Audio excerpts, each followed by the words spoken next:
అధికారంలో ఉన్న సమయంలో అడ్డదిడ్డంగా వ్యవహరించడమే కాకుండా తనను ప్రశ్నించిన విమర్శించిన వారిని జైల్లో పెట్టే వరకు నిద్రపోని వైసీపీ నేతలకు ఇప్పుడు నిద్ర పట్టని రోజులు వచ్చాయి.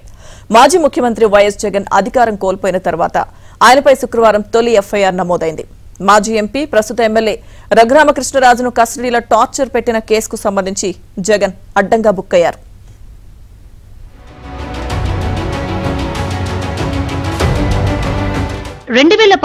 వైసీపీ టికెట్ పై లోక్సభకు ఎన్నికైన రఘురామకృష్ణరాజు ఢిల్లీలో పరిచయాలతో స్టాండింగ్ కమిటీ చైర్మన్ పదవి దక్కించుకున్నారు. దీంతో వైసీపీ నేతలు ఆయనపై కక్ష పెంచుకున్నారు.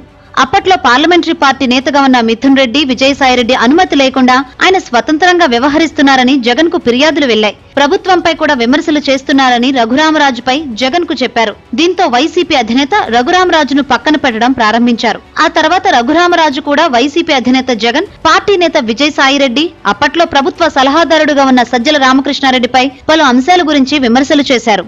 రఘురామరాజు రచ్చబండ పేరుతో రోజువారీ ప్రెస్ మీట్లలో విమర్శలు చేస్తుండటంతో ప్రభుత్వానికి తలనొప్పిగా మారింది. అంతేకాదు రఘురామరాజు చేస్తున్న విమర్శలు ప్రజల్లోకి బలంగా వెళ్లాయి. రఘురామరాజు నోటికి తాళం వెయ్యాలని, లేని పక్షంలో ప్రభుత్వ ఇమేజ్ దెబ్బతింటుందని పార్టీ నేతలు చెప్పారు.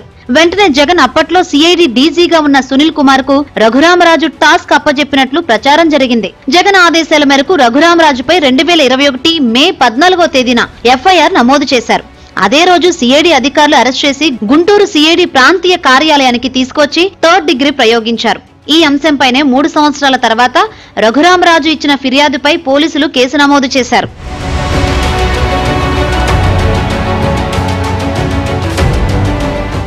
జగన్ ను ఎవరైనా విమర్శిస్తే అర్ధరాత్రి గోడలు దూకి అరెస్టు చేయడం, మరికొంతమందిని అదుపులోకి తీసుకుని ఎఫ్ఐఆర్ బయటికి రాకుండా అక్రమ నిర్బంధానికి గురిచేసి హింసించడం వంటి అనేక అక్రమాలు 2019 నుంచి 2024 మధ్య కాలంలో యథేచ్ఛగా జరిగాయి. అధికారం కోల్పోయి చివరకు ప్రతిపక్ష హోదా కూడా దక్కని వైసీపీ అధినేత జగన్ పై తొలిసారిగా గురువారం రాత్రి గుంటూరులో ఎఫ్ఐఆర్ నమోదైంది. ఇందులో ఆయనపై హత్యాయత్నంతో పాటు నేరపూరిత కుట్ర, క్రిమినల్ ఇంటిమిడేషన్ వంటి పలు సెక్షన్ల కింద కేసు నమోదైంది. ఈ కేసులో రఘురామరాజు అప్పట్లో తనపై 3rd డిగ్రీని ప్రయోగించారని గుంటూరులో న్యాయమూర్తి ఎదుట ఇచ్చిన స్టేట్మెంట్, సికింద్రాబాద్ ఆర్మీ ఆసుపత్రి 3rd డిగ్రీ టార్చర్ కు సంబంధించి సుప్రీంకోర్టు ఆదేశాల మేరకు ఇచ్చిన నివేదిక కీలకంగా మారాయి. స్టేట్మెంట్, నివేదిక ఈ కేసులో బలమైన సాక్ష్యాధారాలని న్యాయ నిపుణులు చెబుతున్నారు.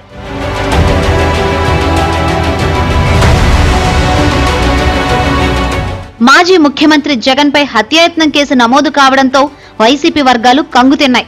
గతంలో జగన్ పై సిబిఐ, ఈడీలు ఆయన అక్రమ ఆస్తుల కేసులో అనేక ఎఫ్ఐఆర్లు రిజిస్టర్ చేసినప్పటికీ తాజాగా హత్యాయత్నం కేసు నమోదు కావడాన్ని వైసీపీ వర్గాలు జీర్ణించుకోలేకపోతున్నాయి. హత్యాయత్నంతో పాటు పలు కీలక సెక్షన్లు ఈ ఎఫ్ఐఆర్ లో ఉండడంతో హైకోర్టులో క్వాష్ పిటిషన్ వేయాలని వైసీపీ లీగల్ సెల్ భావిస్తోంది.